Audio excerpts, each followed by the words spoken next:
Supreme court of Pakistan के 6 रुकनी bench ने military courts के हवाले से आज का हुक्मनामा जो है वो सुना दिया है। सुप्रीम कोर्ट ऑफ पाकिस्तान का ये 6 रुकनी बेंच तश्कील दिया गया था। आपको ये बताता चलूँ कि 5 रुकनी बेंच ने 23 अक्टूबर को जस्टिस एजाजुल एहसन साहब की सरबराही में एक बहुत बड़ा फैसला सुनाया था और जिसमें ये कहा गया था कि जो सिविलियंस हैं उनका मिलिट्री कोर्ट्स में ट्रायल नहीं हो सकता। ये मामला बहुत पुराना चला आ रहा है। आपको पता ही है कि 9 और 10 मई के बाद जो लोग गिरफ्तार हुए थे, जिनको 103 लोगों को मिलिट्री कोर्ट्स के हवाले किया गया था, उनका मिलिट्री कोर्ट में ट्रायल जो है वो शुरू कर दिया गया। उससे पहले एक 9 रुकनी बेंच बना था। उस बेंच की सरबराही उस वक्त के चीफ जस्टिस उमर बंदयाल साहब कर रहे थे, जिसमें शामिल किया गया था काजी फाइज ईसा साहब को, सरदार तारिक मसूद साहब को। लेकिन सरदार तारिक मसूद साहब और काजी फाइज ईसा साहब ने बहाना बनाकर उस वक्त कि ये बेंच की तश्कील ठीक नहीं है और बेंच की तश्कील को गलत करार देकर दोनों जजेस जो हैं वो उठकर चले गए थे और दोनों ने मिलिट्री कोर्ट का केस सुनने से इनकार कर दिया था। उसके बाद जो जस्टिस मंसूर अली शाह साहब हैं उन पर एतराज़ आ गया हुकूमत का, पीडीएम हुकूमत का, वो भी बेंच से लाग हो गए। तो यूँ वो जो उस वक्त 10 रुकनी बेंच बना था वो जो बल्कि 9 रुकनी बेंच था वो रह गया था 6 रुकनी बेंच पर। उसके बाद क्या हुआ था, उसके बाद उमर बंदयाल साहब जब रिटायर हुए, उनकी रिटायरमेंट के बाद जो बाकी 5 रुकनी बेंच था उसने समाअत की और उसने एक बहुत बड़ा फैसला सुनाया था। और एजाजुल एहसन साहब, जस्टिस मुनीब अख्तर साहब, जस्टिस जाहिया अफरीदी साहब, जस्टिस मज़ाहिर अली अकबर नकवी साहब और जस्टिस आयशा मलिक ने कहा था कि सिविलियंस का मिलिट्री कोर्ट्स में ट्रायल नहीं हो सकता, बल्कि उन्होंने सिविलियंस के मिलिट्री कोर्ट में ट्रायल के हवाले से जो कानून था उसको भी आइन से मुतज़ादम करार देकर और कलअदम कर दिया। ये 1967 का कानून था, यानी तकरीबन कोई 56 साल बाद एक कानून को जो है वो कलअदम किया गया। लेकिन क्योंकि फिर पीडीएम ने एक प्रैक्टिस एंड प्रोसीजर एक्ट बनाया था, उसके तहत दिया था कि पहले सुप्रीम कोर्ट के बेंच का जो फैसला होता था, जैसे वो 5 रुकनी बेंच का फैसला था, तो वो दोबारा 5 रुकनी बेंच के सामने रिव्यू के लिए जाता। लेकिन पीडीएम ने उसके बाद उसमें एक अपील का ऑप्शन दे दिया कानून साजी के जरिए। काजी फाइज ईसा साहब के दिल के वो बहुत करीब था वो कानून। इस कानून की वजह से ही 4-5 माह तक वो बैठकर तनख्वाह लेते रहे, उन्होंने कोई काम नहीं किया। उन्होंने जो है वो बिल्कुल कोई केस नहीं सुना था काजी फाइज साहब ने, क्योंकि वो कहते थे कि वो नून लीग का बनाया हुआ कानून मेरे दिल के इतना करीब है कि जब तक उस कानून पे अमल दरामद नहीं होगा तो मैं कोई समाअत नहीं कर सकता। फिर उन्होंने चीफ जस्टिस बनते ही सबसे पहले वो सारा वो जो तमाशा हुआ, फुल कोर्ट बिठाया गया और उसमें उन्होंने नून लीग के बनाए गए कानून को कहा कि बिल्कुल नून लीग कानून साजी के जरिए आइन में तब्दीलियाँ कर सकती है और काजी फाइज साहब ने उसको अपहोल्ड किया। उसके बाद फिर जो है अब ये अपील का ऑप्शन है कि 5 जजेस ने जो फैसला दिया, ये जो अब दरख्वास्त गुजारान है, इस पर मैं आपको अगली वीडियो में बताऊंगा तफसील के साथ कि आज अंदर कमरा अदालत में हुआ क्या, कैसे तल्ख कलामी हुई जो सरदार तारिक मसूद साहब हैं उनकी और वकला के दरमियान। लेकिन सरदार तारिक मसूद डट गए, उन्होंने कहा जो मेरा करना है कर लो, नहीं उठूँगा बेंच से, खुद सुनूंगा, जो भी मेरी मंशा होगी मैं उसके ऊपर चलूँगा, मैं आपकी बात नहीं मान रहा, मैं बेंच से नहीं उठ रहा। उन्होंने बहुत सख्त इजहार बरहमी किया और जो जवाद ख्वाजा साहब हैं उनका तज़हीक आमेज़ रवैये में नाम लेते हुए कहा कि उसका अपना फ़ैसला है कि जज फैसला करता है कि उसने बेंच में बैठना है या नहीं बैठना। खैर, अब उस 5 रुकनी बेंच के फैसले के ऊपर जो एपलेट एक बेंच बनाया गया वो 6 जजेस पर मुश्तमिल था। इसके ऊपर एतराज़ हुआ। एजाजुल एहसन साहब ने लेटर लिखा हुआ है। एजाजुल एहसन साहब ने काजी फाइज साहब को याद दिलाया कि मीटिंग में डिसाइड हुआ था कि 7 रुकनी बेंच होगा, सीनियरिटी पे होंगे जजेस, सीनियर जज से लेके और उसके बाद जो सीनियरिटी में आएगा उसको बेंच में शामिल किया जाएगा। और आपने ये कहा था कि अगर कोई जज इनकार करेगा तो मैं अगले जज से बात करूंगा और फिर ये मामला कमेटी के पास आना था, कमेटी के पास नहीं आया और एजाजुल एहसन साहब ने सवाल उठाया, एतराज़ उठाया इस बेंच के ऊपर और इसको एक मुतनाज़ा बेंच करार दिया। उसके बाद आज ये बेंच की पहली समाअत थी। पहली ही समाअत पर वकला ने एतराज़ किया। उन्होंने कहा कि पहले आप उस हमारे मामले को सुने कि हमारा आप पे एतराज़ है, क्योंकि आप पहले ही जब आप बेंच से उठ कर गए थे तो उस वक्त ही आपने डिसाइड कर दिया था इन पिटिशंस को ये कहकर कि ये जो कानून का मामला चैलेंज किया गया है ये पहले हाई कोर्ट्स में जाना चाहिए। लेकिन वो खैर एक अलग डिटेल है, उस पर जाएंगे अगली वीडियो में कि क्या क्या हुआ अंदर। लेकिन उसके बाद समाअत हुई, फैसला महफूज हुआ और अब फैसला सुनाते हुए सुप्रीम कोर्ट के 5 जजेस के फैसले को सुप्रीम कोर्ट के 5 जजेस ने मुअत्तल कर दिया है और सिविलियंस के मिलिट्री कोर्ट्स में ट्रायल की इजाज़त दे दी है।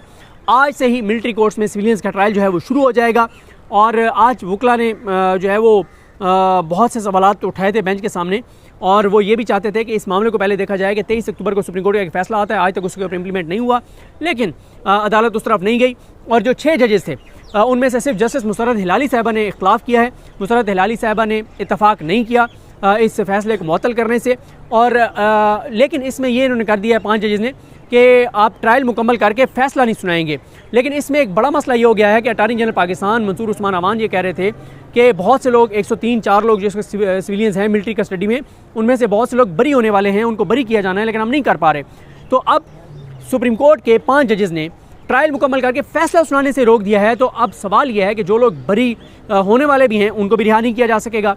तो सरदार तारिक मसूद साहब पे मुश्तमिल ये बेंच था, और इसमें जो सरदार तारिक मसूद साहब हैं, और क्योंकि शुरू में जब ये एतराज़ उठाया गया था कि आप ये फैसले की मुअत्तली चाह रहे हैं, उन्होंने कहा मुअत्तल अभी किया तो नहीं है, अभी रुके ना, अभी तो नोटिस होगा, ये करेंगे वो करेंगे, लेकिन कुछ भी नहीं हुआ, ना नोटिस हुए ना कुछ हुआ, और फैसला मुअत्तल कर दिया सरदार तारिक मसूद साहब ने। और ये काजी फैसल साहब का बनाया हुआ बेंच, जिसके ऊपर बहुत ज़्यादा इख्तलाफात सामने आए, और अब इसमें जो 5 जजेस जिन्होंने ये फैसला मुअत्तल किया है उसमें जस्टिस सरदार तारिक मसूद साहब खुद हैं, उसके साथ जस्टिस अमीनुद्दीन खान साहब हैं, उनके साथ जस्टिस मोहम्मद अली मज़हर साहब हैं, उनके साथ जस्टिस हसन अज़हर रिजवी साहब हैं, और जस्टिस इरफान आदत साहब हैं। ये 5 जजेस जो हैं, इन्होंने सुप्रीम कोर्ट के 5 जजेस का फैसला जो है वो मुअत्तल कर दिया है। और एक जज जस्टिस मुसर्रत हिलाली साहबा जो हैं, उन्होंने इख्तलाफ किया, क्योंकि उन्होंने दौरान प्रोसीडिंग ही कहा था कि शॉर्ट ऑर्डर जो जारी किया गया है सुप्रीम कोर्ट की जानिब से 23 अक्टूबर को, उसको मुअत्तल कैसे किया जा सकता है। फैसले मुअत्तल होते हैं, शॉर्ट ऑर्डर मुअत्तल नहीं होते, लेकिन शॉर्ट ऑर्डर को मुअत्तल कर दिया गया है, और मिलिट्री कोर्ट्स को ये इजाज़त दे दी गई है कि वो सिविलियंस का ट्रायल जो है वो जारी रख सकते हैं। सरदार तारिक मसूद साहब पे की सरबराही में बेंच था, और शुरू में ही आके उन्होंने सरदार तारिक मसूद साहब ने अपना माइंड जो है वो क्लियर कर दिया था, जब उन्होंने आकर शुरू में ही सवालात उठा दिए थे जो जस्टिस जाजुल हसन साहब पे मुश्तमिल 5 रुकनी बेंच था उनके फैसले पर। और अब क्योंकि उस 5 रुकनी बेंच का शॉर्ट ऑर्डर तो आ चुका है, लेकिन उसका तफसीली फ़ैसला जो है वो अभी तक नहीं आया। क्योंकि उसका तफसीली फ़ैसला नहीं आया, अब सुप्रीम कोर्ट का ये बेंच जनवरी के तीसरे हफ्ते में जाके समाअत करेगा। तब तक सिविलियंस के मिलिट्री कोर्ट में ट्रायल जो है वो मुकम्मल हो चुके होंगे। और अटॉर्नी जनरल ने आज जो है वो बहुत से इंकशाफात किए हैं, उसमें उन्होंने यही कहा है कि बहुत से लोग उसमें से बरी होने वाले हैं, और वो गुड नंबर है जो बरी होने वाले हैं, और जो बाकी हैं उनको भी मैक्सिमम 2 या 3 साल की सज़ा होनी है, और जिनको 2 या 3 साल की सज़ा होनी है उनमें से भी कुछ को 382 का फ़ायदा होगा। तो ये जो 6-7 माह से वो ज़ेर हिरासत है, इसको काउंट करके उनमें से भी बहुत से लोग जो कन्विक्ट होंगे वो भी बाहर आ जाएंगे।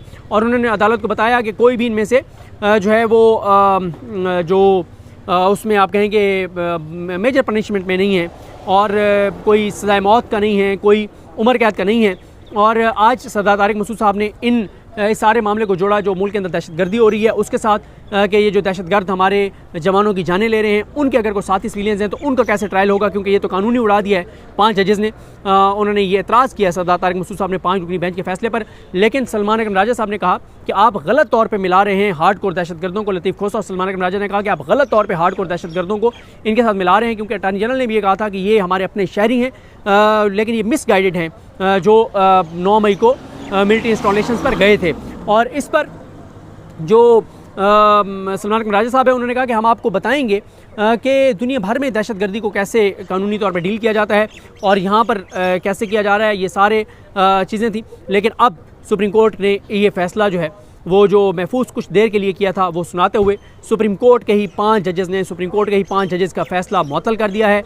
और इसमें एक बहुत से सवालात अब उठेंगे कानूनी तौर पर। पहले तो बेंच की तश्कील मुतनाज़ा है और उसके ऊपर बहुत से सवालात हैं, और उसके बाद फिर बेंच की तश्कील के बाद जो दूसरा बड़ा मामला है वो है कि क्या 5 जजेस जो हैं वो 5 जजेस के फ़ैसले को इस तरह से जो है वो मुअत्तल कर सकते थे। ये सारी वो चीज़ें, ये सारे वो सवालात हैं जो सवालात जो हैं वो सामने आ रहे हैं, जो आएंगे, जिन पर डिस्कशन होगी। लेकिन ख़बर बहरहाल यही है कि आज से सिविलियंस के मिलिट्री कोर्ट में ट्रायल जो हैं वो शुरू हो जाएंगे। और जस्टिस सरदार तारिक मसूद साहब ने ये बड़ा फ़ैसला जो है वो दिया है। उन्होंने सुप्रीम कोर्ट के उस फैसले को मुअत्तल कर दिया है जिसको बहुत बड़ा एक गैर मुतवक्के फ़ैसला जो है वो करार दिया जा रहा था। आज अदालत में ये बात भी फैसल सिद्दीकी साहब ने की कि अगर हुकूमत का मसला ये है कि जनाब वो जो कानून है उसको मुअत्तल कर दिया गया है और उसके तहत हम बाकी जो दहशतगर्दों के जो दहशतगर्द हैं उनको हम ट्रायल नहीं कर पा रहे, तो उस हद तक चलें आप फैसला मुअत्तल कर दें। सुप्रीम कोर्ट का जो पहला पोर्शन है जो 4-1 से था उसको आप मुअत्तल कर दें, और आप जो है वो बाकी जो 9 और 10 मई वाले हैं उनका आप मुअत्तल ना करें। लेकिन वो भी मुअत्तल हो गया, और अब ये लगता ये है आज के इस डिसीजन के बाद कि वो फ़ैसला मुकम्मल तौर पर जो है वो कलअदम हो जाएगा, क्योंकि जजेस ने अपना माइंड दे दिया है कि मौजूदा ये जो जजेस हैं इस बेंच में ये तमाम हामी हैं मिलिट्री कोर्ट्स में सिविलियंस के ट्रायल के। वाज़े तौर पर इन्होंने एक तरह से ये वाज़े कर दिया है अपनी ऑब्जर्वेशंस के अंदर, इन्होंने अपना माइंड डिस्क्लोज़ कर दिया है। तो आइंदा भी अब सिविलियंस के मिलिट्री कोर्ट्स में ट्रायल जो हैं वो जारी रहेंगे। और credit goes to one and only Qazi Faez Isa साहब, जिन्होंने ये बेंच बनाया। और काजी फाइज़ ईसा साहब ने जो बेंच बनाया, इसके ऊपर एजाज़ुल हसन साहब ने ये लेटर में लिखा था कि पिक एंड चूज़ किया गया है, और हालांकि तय ये हुआ था कि पिक एंड चूज़ नहीं किया जाएगा। और आपको पता ही है कि पिक एंड चूज़ जो है वो कब किया जाता है। लेकिन अभी एक ख़ातून वकील इरफान अपना आबिद ज़ुबैरी साहब के साथ मौजूद थी। उन्होंने कहा कि फिर आखिर एक ख़ातून जज ही जो है वो मर्दों से ज़्यादा दबंग निकली, और उसने कहा कि नहीं, इस फैसले को मुअत्तल नहीं किया जा सकता।